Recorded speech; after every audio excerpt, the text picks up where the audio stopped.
चीन की व्यापार समझौतों में ट्रंप को सपोर्ट करने के खिलाफ देशों को चेतावनी। दोस्तों, आप सभी का हमारे चैनल फैक्ट्स फाइल्स में एक बार फिर से स्वागत है। आज हम आपको बताएंगे कि चीन ने व्यापार समझौतों में ट्रंप को सपोर्ट करने को लेकर दूसरे देशों को चेतावनी क्यों दी है।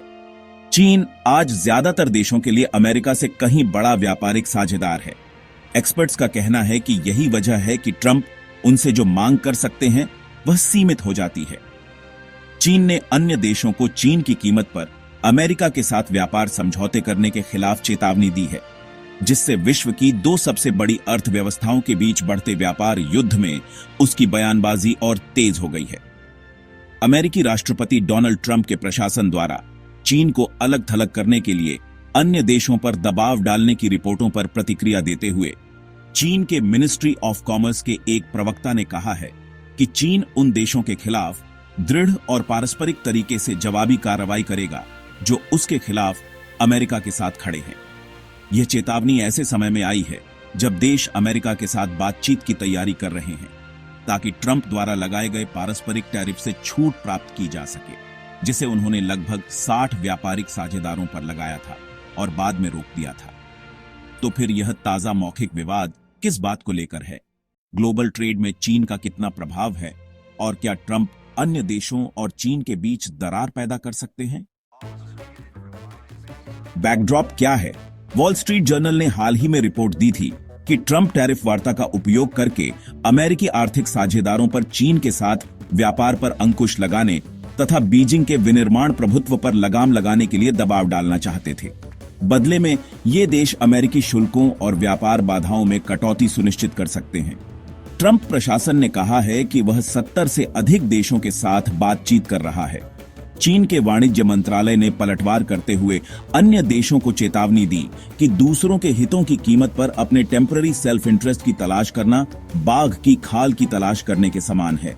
वास्तव में इसने तर्क दिया कि अमेरिका बाघ के साथ सौदे करने की कोशिश करने वाले लोग अंततः खुद ही खा लिए जाएंगे। मंत्रालय ने यह भी कहा कि चीन उन सभी देशों को निशाना बनाएगा जो चीन को नुकसान पहुंचाने के लिए अमेरिकी दबाव में आएंगे।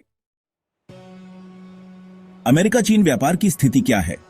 9 अप्रैल को प्रमुख अमेरिकी व्यापारिक साझेदारों पर अपने पारस्परिक टैरिफ को निलंबित करने के बाद ट्रंप ने चीन पर टैरिफ बढ़ा दिया।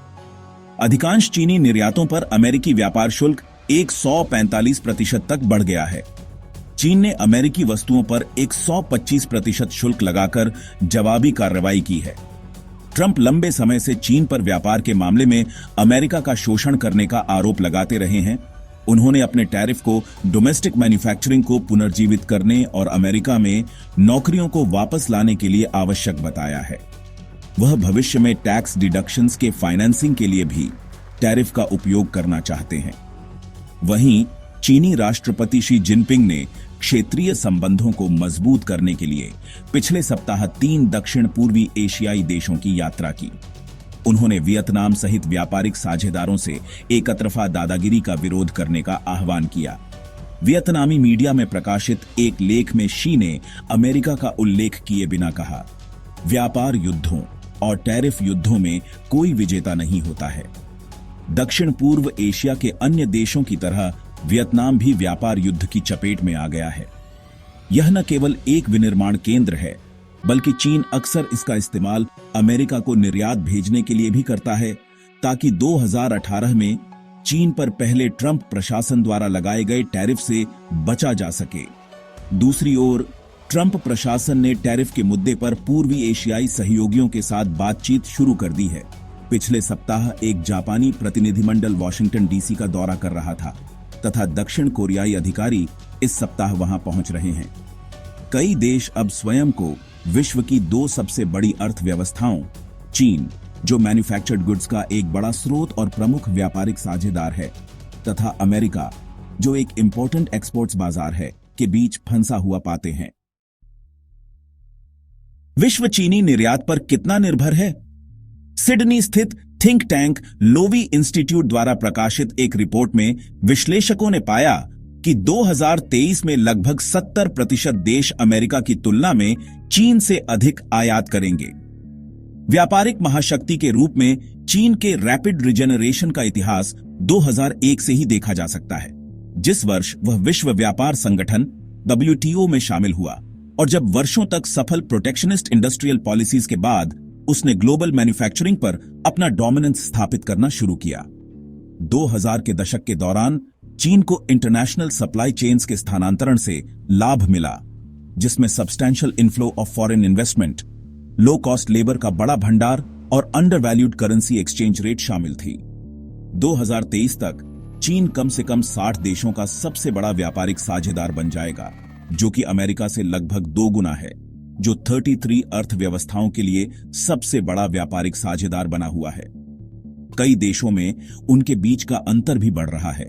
लोवी इंस्टीट्यूट के विश्लेषण में पाया गया कि 2023 में 112 अर्थव्यवस्थाएं चीन के साथ अमेरिका के मुकाबले 2 गुने से अधिक व्यापार करेंगी, जो कि ट्रंप के पहले व्यापार युद्ध के दौरान 2018 में 92 से अधिक है।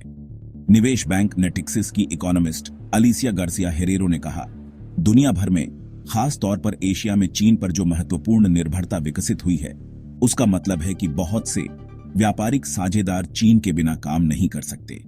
इंपॉर्टेंट मिनरल से लेकर सिलिकॉन चिप्स तक चीनी निर्यात लगभग इरिप्लेसेबल हैं।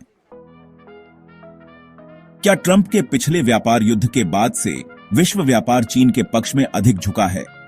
2018 में अपने पहले प्रशासन के 2 वर्षों के दौरान ट्रंप ने जूते, स्मार्ट वॉच और फ्लैट स्क्रीन टीवी सहित $125 बिलियन से अधिक चीनी वस्तुओं पर 15% टैरिफ लगाया था। तब से अमेरिका नॉन चाइनीज एक्सपोर्ट्स, विशेष रूप से मैक्सिको और वियतनाम से की मांग का और भी अधिक महत्वपूर्ण स्रोत बन गया है, जो चीन पर वर्षों से लागू अमेरिकी टैरिफ के प्रभाव को दर्शाता है। फिर भी यदि ट्रंप का उद्देश्य आंशिक रूप से चीन को चोट पहुंचाना था, तो उनके पहले प्रयास विफल हो गए। 2018 के बाद से कई और देशों ने अमेरिका की कीमत पर चीन के साथ अपने व्यापार संबंधों को गहरा किया है। जब चीन विश्व व्यापार संगठन में शामिल हुआ, तो 80% से ज्यादा देशों का चीन के मुकाबले अमेरिका के साथ ज्यादा बिलैटरल ट्रेड था। लोवी इंस्टीट्यूट के एनालिसिस के अनुसार 2018 तक यह गिरकर सिर्फ 30% रह गया, जिस साल ट्रंप ने चीन पर पहली बार टैरिफ लगाया था। तब से यह प्रवृत्ति और भी मजबूत हो गई है। 2018 में 139 देशों ने अमेरिका के मुकाबले चीन के साथ ज्यादा व्यापार किया। 2023 तक यह संख्या बढ़कर 145 हो गई और दुनिया की लगभग 70% अर्थव्यवस्थाएं अब अमेरिका के मुकाबले चीन के साथ ज्यादा व्यापार करती है, जो 2001 में सिर्फ 15% थी। गार्सिया हेरेरो ने अल जजीरा से कहा, ट्रंप को यह समझ में नहीं आ रहा है कि चीनी व्यापार प्रवाह कितना महत्वपूर्ण हो गया है। इसके अलावा वह ज्यादा निवेश जैसे प्रलोभन भी नहीं दे रहे हैं, इसलिए मुझे नहीं लगता कि उन्हें वह मिलेगा जो वह चाहते हैं। क्या देश व्यापार के मामले में चीन से अलग होने का जोखिम उठा सकते हैं? गार्सिया हेरेरो के अनुसार मेक्सिको जैसे कुछ देश, जिनके अमेरिका के साथ विशेष रूप से गहरे व्यापारिक संबंध हैं, संभवतः चीनी इंपोर्ट को ना कहेंगे। हालांकि उन्होंने इस बात पर जोर दिया कि अमेरिका के अधिकांश अन्य व्यापार साझेदारों की आपूर्ति श्रृंखलाओं में चीन की उपस्थिति इतनी व्यापक है कि इसे अलग करना लगभग असंभव है। दरअसल दुनिया भर में चाइना इंपोर्ट्स का एक इनवैल्यूएबल सोर्स बन गया है। उदाहरण के लिए यूरोपीय संघ का चीन के साथ व्यापार घाटा 2022 में $432 बिलियन था, जो 2016 में $165 बिलियन था। यूरोपीय संघ के माल आयात में चीन का हिस्सा 20% है। ग्रेट ब्रिटेन में यह आंकड़ा 10% है। पिछले हफ्ते ट्रेजरी सेक्रेटरी रेचल रीव्स ने कहा कि ब्रिटेन के लिए चीन के साथ कम व्यापार करना बहुत मूर्खतापूर्ण होगा। विकासशील देशों में भी चीन की व्यापारिक भूमिका उतनी ही महत्वपूर्ण है। बांग्लादेश और कंबोडिया के कुल आयात का लगभग 1/4 हिस्सा चीन से आता है। नाइजीरिया और सऊदी अरब के माल आयात का लगभग 5वां हिस्सा चीन से आता है। गार्सिया हेरेरो ने कहा, ट्रंप की व्यापार नीति शॉर्ट साइटेड है। चीन के साथ व्यापार को खत्म करने की कोशिश उन देशों में कारगर हो सकती है जहां अमेरिका के सैन्य अड्डे हैं। उन्हें अमेरिका की चिंताओं को स्वीकार करना पड़ सकता है, लेकिन अधिकांश देशों के लिए, विशेष रूप से ग्लोबल साउथ के देशों के लिए, ट्रंप जितनी अधिक धमकी देंगे, उतने ही अधिक देश चीन के पक्ष में जाएंगे। दोस्तों, हम आशा करते हैं यह वीडियो आपको पसंद आया होगा। अगर हाँ तो प्लीज इसे लाइक, शेयर करिए और अपने कमेंट हमें जरूर करके बताएं। और कृपया हमारे चैनल फैक्ट्स फाइल्स को सब्सक्राइब करें। धन्यवाद।